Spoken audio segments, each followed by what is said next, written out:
मैं अगर हार गया हूँ तो उन लोगों को ये कहना चाहता हूँ, आप हारे नहीं, जिंदगी बाकी है, तुम भी जीते नहीं हो।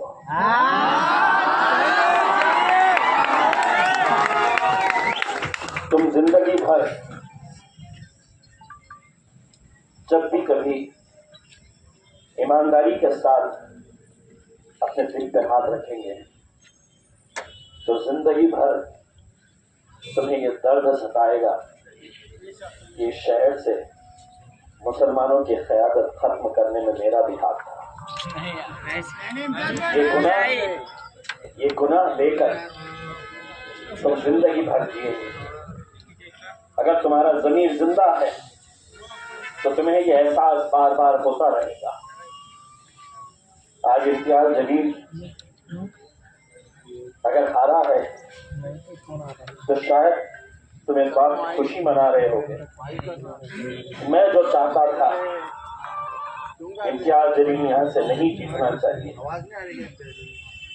उसमें तुम्हें कामयाबी मिल गई होगी।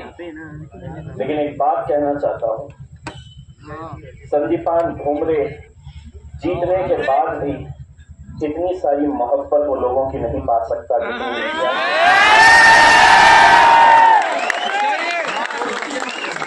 मैं जब गाड़ी से निकल रहा था और नौजवान लड़के तो बिलाल मुझे गाड़ी में कहता है, डैडी ये मत सोच। ने इस हद तक भी चले गए थे कि इम्तियाज जलील कादियानी है।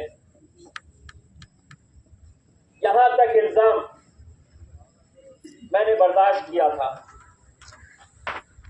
लेकिन मैंने कहा था कि कितने भी इल्जाम मेरे ऊपर आए, कितने भी पत्थर मेरे ऊपर फेंके, मैं एक कोशिश करके देखूंगा। और अल्हम्दुलिल्लाह हमने जब कोशिश किए तो पूरे हिंदुस्तान के अंदर हलचल, औरंगाबाद जैसे शहर से जो शिवसेना का गढ़ कहा जाता था, वहां से इम्तियाज जलील जीत कर आया। 2019 में टेलीविजन के ऊपर जब खबरें चलाई जा रही थी महाराष्ट्र में कौन कितनी सीटें जीते, इससे ज्यादा बड़ी खबर यह थी कि महाराष्ट्र के औरंगाबाद शहर के अंदर MIM का इम्तियाज जलील जीत कर आया है।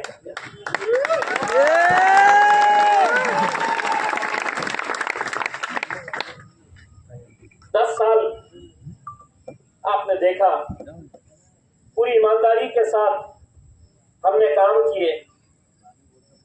जहां जिस मुद्दे को उठाना है उस मुद्दे को उठाए। पार्लियामेंट के अंदर पिछले 20-30 सालों का रिकॉर्ड निकाल कर देखिए, किसी ने इतने मुद्दे नहीं उठाया जितना हमने उठाए। और अल्हम्दुलिल्लाह ये हमारी जुर्रत थी, हमारी हिम्मत थी, हमारी ताकत थी, आप लोगों की वजह से कि जिस पार्लियामेंट के अंदर 300 से ज्यादा उनके MPs भारतीय जनता पार्टी के बैठते हैं, वहां पर असद भाई के बाद अगर किसी ने जुर्रत की नरेंद्र मोदी की आंखों में आंखें डालकर सवाल करने की, तो वो आपका भाई, आपका दोस्त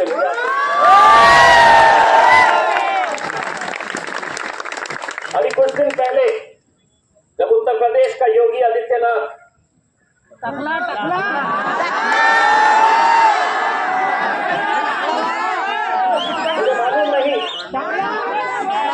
मुझे मालूम नहीं कि आप लोगों में से कितने ऐसे होंगे जिन्होंने उसका वो भाषण सुना होगा जिसमें उसने ये कहा, इस मुल्क के, इस देश के मुसलमानों ने कटोरा उठाना और पाकिस्तान चले जाना।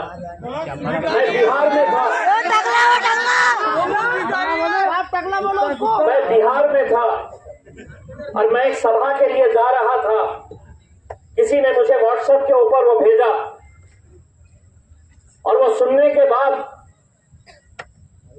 एक अलग राज्य के अंदर जहां पर हुकूमत कोई और है, मैंने कहा कि मैं स्टेज पर जब चढ़ूंगा तो मेरा भाषण शुरू करने से पहले इस दाखले का जवाब दूंगा।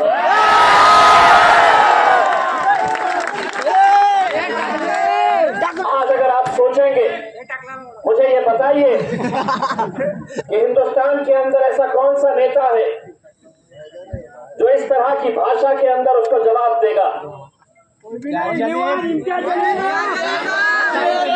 और मैंने उस भाषण के अंदर कहा था कि जिस भाषा में तू बोलेगा उस भाषा के अंदर तुझे जवाब दूंगा। हमारा गुनाह क्या है? हम आपकी आवाज बनकर खड़े रहे। हमारा गुनाह क्या है कि हम आपके लिए लड़े, हम आपके लिए खड़े रहे। कोई गैर अगर मेरी मुखालिफत करता मुझे इतना दुख नहीं होता, इतना अफसोस नहीं होता। लेकिन आज मैं अगर ये सोचता हूं कि 40-44 साल हो चुके हैं जब आखिरी मेंबर ऑफ पार्लियामेंट काजी सलीम साहब यहां से चुनकर आए थे। कितने ऐसे नौजवान होंगे जिनकी उम्र भी नहीं है इतनी, जिन्हें मालूम नहीं है मेरा लीडर कैसा है। आज मैं जब आज के नतीजे के ऊपर जब मैं नजर दौड़ाता हूं तो मुझे यह यकीन हो जाता है कि मुसलमानों की क़यादत इस मुल्क के अंदर गैरों से ज्यादा मुसलमानों ने ही खत्म किया है। बेशक कोई शक नहीं।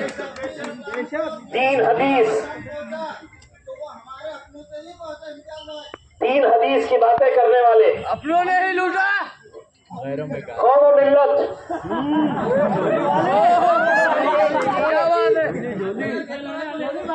क्या मेरी कौम के अंदर ऐसा कोई शख्स नहीं है कि जिसको मिलकर इज्जत की नजर से देखे, गैर लोग भी उसको इज्जत की नजर से देखे। मुझे सिखा रहा जिसकी सारी जिंदगी इन धंधों के अंदर गुजरी है और आज से कोई नहीं बेचता था 5 रुपए का। यहाँ से इलियास पहलवान मैं इज्जत करता था, लेकिन जिस दिन मैंने उस अखबार के अंदर, उर्दू अखबार के अंदर इनका एक बड़ा एडवर्टाइजमेंट देखा अपने फोटोज के साथ, जिसमें इसकी खुद की फोटो, सालेक हसन खान उस्मानाबाद से आया हुआ, अबू बकर रहबर 2014 में जब मैं खड़ा हुआ था, इसी पहलवान के घर में एक अखबार छापा गया था, उर्दू का अखबार छापा गया था, लोगों को यह बताने के लिए कि असदुद्दीन अवैसी महाराष्ट्र के अंदर नहीं आना चाहिए, इम्तियाज जलील को कतई वोट नहीं देना चाहिए, क्यों नहीं देना चाहिए, पूरा अखबार निकाला गया था। यही लोगों ने